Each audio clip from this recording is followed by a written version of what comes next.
What's going on, y'all? It's your boy Jalani from the 10 Lines podcast.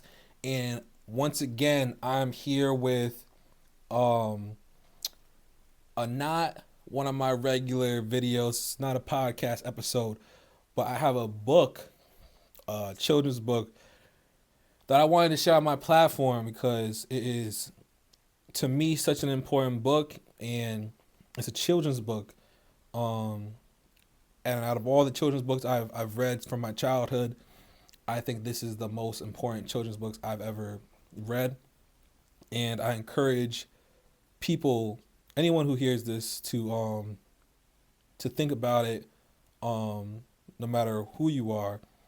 And if it resonates with you, I think it's an important book. And even if it doesn't resonate with you, I think it's an important book for children to hear. All my children have heard it, and I hope that all of their children one day will hear it. Um, I have no I have nothing to do with this book.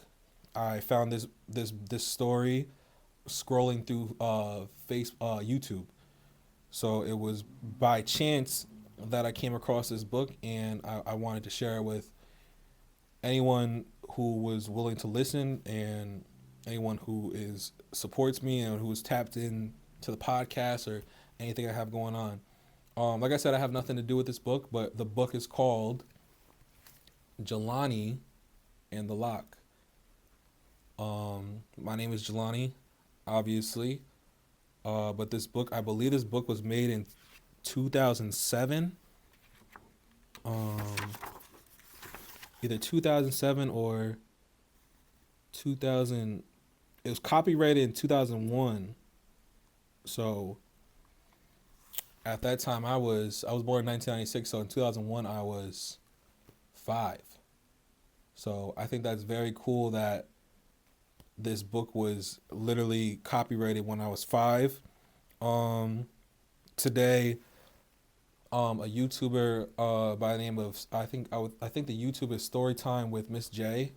But Miss J is going to read you the book of Jelani and the Lock, and I hope you guys enjoy. Feel free to let me give me feedback or let me know what you think of the children's book. Like I said, I think it's the most important children's book I've ever read.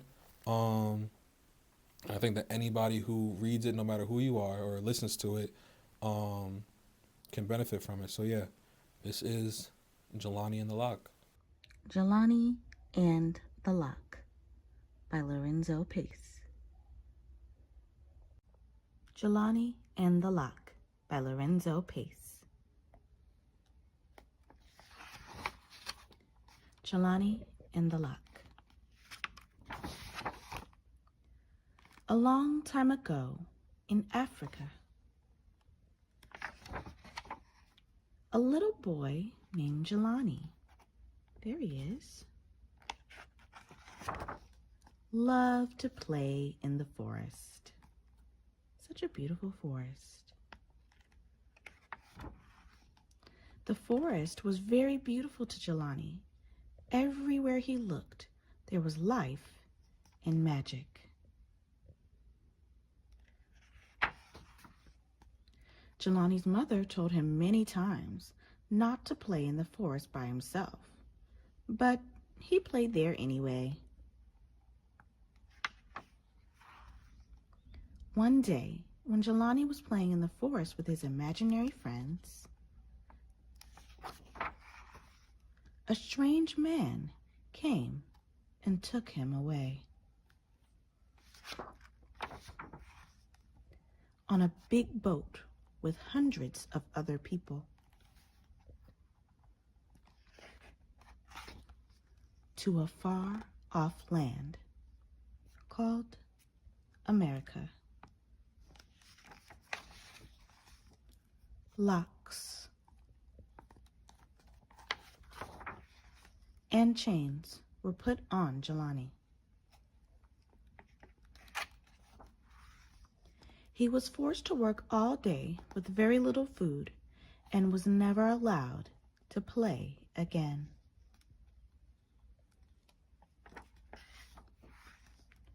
Jalani was forced to change many things, his name, his clothes, his food, and even his language.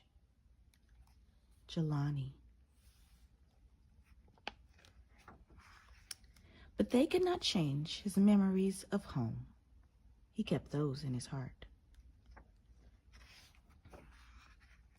Many years passed, and Jalani had almost given up all hope of ever being free.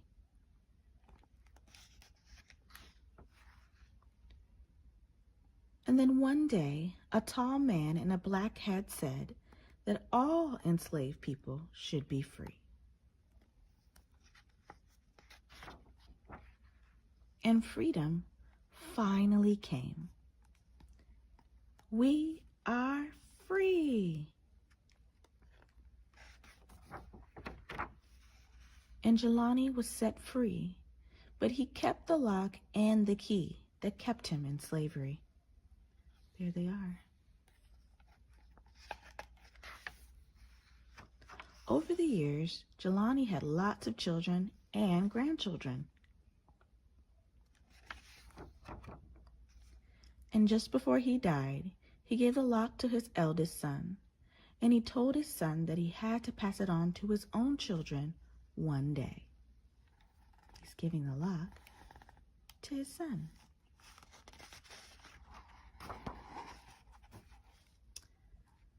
It was so they would never forget from where they all came. The end. The lock pictured on the last page of this book originally shackled Steve Pace, the author and illustrator's great-great-grandfather. This is Lorenzo Pace. And this is the lock that kept Jalani in bondage. Hey, if you guys like this video, make sure you check out these videos where we talk more about music, dating, and real life situations. Thank you for supporting the podcast. Make sure you check out these videos and make sure you subscribe. Peace.